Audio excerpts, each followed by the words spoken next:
who has a daughter, and this daughter of hers does not believe in God. She feels she has been so angry with God because for her, if God is absolutely good, then there are some things that were happening in her lives and she felt this shouldn't be. And so for that reason, she hated God and she never wanted to have anything to do with God. But a time came, she became ill, and all the friends that she had, none could spare time to come and see her. But this old lady, her grandmother, was the one always with her. And this fateful day, the grandmother said to her, a time will come when you will regret your decision, and then you will be praying, God, give me another chance. But now that you are alive, I wish you listen to me now, because the time will come when you will have longed to listen to me, then it will be too late, because I am going to heaven, and you, for sure, I don't know where you are going to be, but I know where I'm going to be. And this granddaughter of hers said, Granny, but how are you sure that you are going to heaven? How are you sure? And she said, the master said so. And he doesn't lie. And I can feel it. I can feel the fact that heaven is my destination now. I can feel it. You are a bitter person. Even when you think you have been enjoying your life, you can smile. You can truly be happy. You jump from one place to another trying to find happiness. But the very fact that you hated God and you don't believe in God, happiness is no longer your portion. And so to be happy is to begin the life of heaven already. And that is why I said, I am going to be in heaven.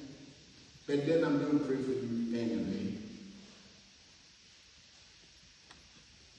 The master said, and for that reason, I am sure. When Jesus says, I am the way, the truth, and the life, he was making a statement of fact. Whether it is accepted or not accepted is a different thing entirely, but it is a statement of fact. And that is why the greatest thing you can do for anybody is to speak about Jesus to that person.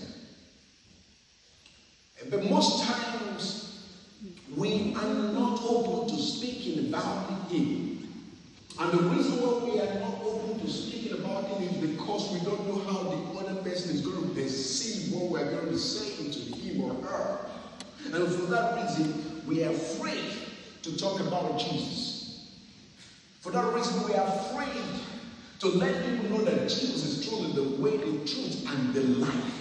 And there is no life, true life, outside Jesus. We are afraid to let out the truth because we don't want anybody to feel offended. But the truth is, we offend the Lord by hiding the truth from them. We make people to go through what they ought not to go through at all because we refuse to let them see the light. I met somebody in the hospital recently, a young man of 42. I say young man because I'm far older than me. And as I was listening to him, I saw the rosary on his neck. And I said, oh, you have a rosary there. He said, Father, the truth is, for a very long time I don't go to church. I am from one of the Asian countries. But immediately I came to this country, at the age of 17, I stopped going to church. But the day I was on my way to my doctor's appointment, somebody just walked up to me and said to me, you will need this. I don't know this person. Somebody handing on to another person rosary in this country. But guess what? The young man said to me, Father, this is the best gift of my life. This is the best gift of my life. And that is why I wear it day in, day out. Even when I'm going to the bedroom, I don't remove it. I bathe with it. That is how much I love it. That is how much I cherish it. It makes a lot to me. It reconnected me back. And I'm beginning to love God again. Father, could you hear my confession? Now imagine what would have been the case of this young man if that young man who met him and said, please, you will need this. They are not related. According to him, he met him while he was trying to take a bus. And that, for him, is a source of strength for him today. A time has come for us to be bold with our faith and let everyone know, wherever we find ourselves, that Jesus is truly the way, the truth, and the life.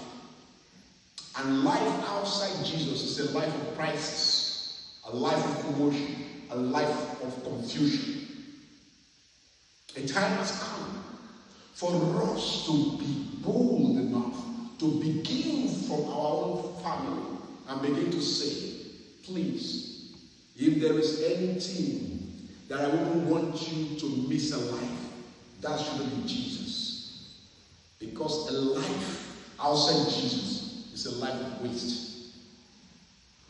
Today, Jesus said, to have seen me is to have seen the Father. He says, greater works shall you do if you believe in me, because I am going to the Father. Today I leave us with this. Will you be bold enough to let your colleague, to let your family member, to let even your neighbors to know truly that you're a Christian? Will you be bold enough to show, even as you walk in the room, that you are different, you are a Christian? Would you be bold enough that while in the midst of your friends, and you are saying so many things that wouldn't align with your faith, your Catholic faith, would you be bold enough to say, please, this is against my faith, can we change this discussion? Or walk away? Or you prefer to belong because you don't want to offend anybody? Remember, you're trying not to offend somebody is actually offending a lot of other people. May God bless His words in our hearts. Through Christ, our Lord. Amen.